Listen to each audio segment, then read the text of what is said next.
Labanat sa isa't isa sina DILG Secretary John Vic Remulla at Davao City 1st District Representative Paulo Duterte. Kaugnay po sa sinabi ni Duterte na may arrest warrant na ang International Criminal Court para kay Senador Bongo.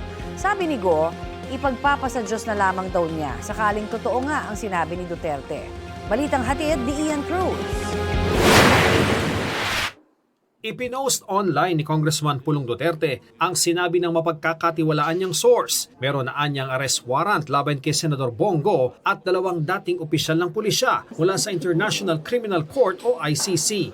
Sigo ang dating Special Assistant to the President noong panahon ni dating Pangulong Rodrigo Duterte at kasama sa tinukoy na co-perpetrators sa kasong Crimes Against Humanity of Murder and Attempted Murder laban kay Duterte sa ICC. Si Senador Go naman, ipinagpapasa Diyos anya ang lahat, pero giniit niyang wala naman anya siyang nilalabag na anumang batas ng tao o batas ng Diyos. Hindi naman anya niya naging trabaho kailanman ang mga police matter. Pero sabi ng PNP, wala pa silang natatanggap na opisyal na komunikasyon o direktiba ukol sa umano'y ICC warrant. Buti pa siya alam niya, ako hindi ko alam. The Philippine National Police is ready. Marami tayong tracker, manhunt teams, at arresting to implement warrant of arrest. Ito rin ang sinabi ni DILG Secretary John Vic Remulla. Ako, wala pa ako nakita. Baka sabog siya nung narinig siya kasi wala pa kami nakikitang ganun eh. We're always prepared. Pero yung mga ganong klaseng pronouncements, delikado yun, di ba? Sabi niya, highly reliable source. Baka high lang. Bumuelta naman si Congressman Duterte sa pahayag na yan ni Remulla. Sabi ni Duterte, baka nagkamali si Remulla ng sinabihan ng high at sabog. Baka raw ang talagang tinutumbok ni Remulla ay iyong mga nasa Malacanang. Hamon ni Duterte kay Remulla, magpa-hair follicle drug test sila para malaman kung sino ang sabog. Wala pang tugon ng Malacanang sa bagong pahayag na yan ni Duterte. Pero dati na sinabi ng Malacanang na walang basihan para gawin yan. Pinalaga naman nila ang sinabi ng kongresista na ginagamit ng administrasyon ang ICC sa mga kalaban sa politika.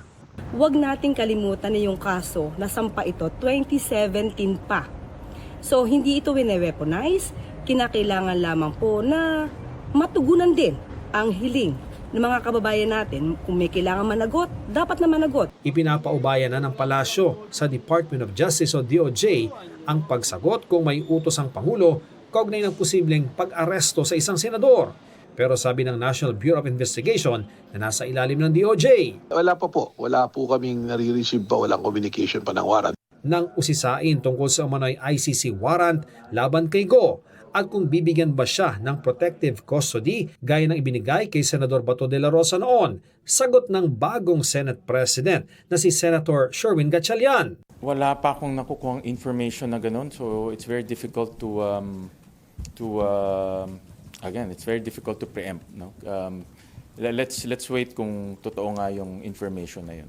Hindi rin masagot ng Senate President kung hindi rin ba maaresto si Go kung may sesyon ng Senado. The situations vary. No?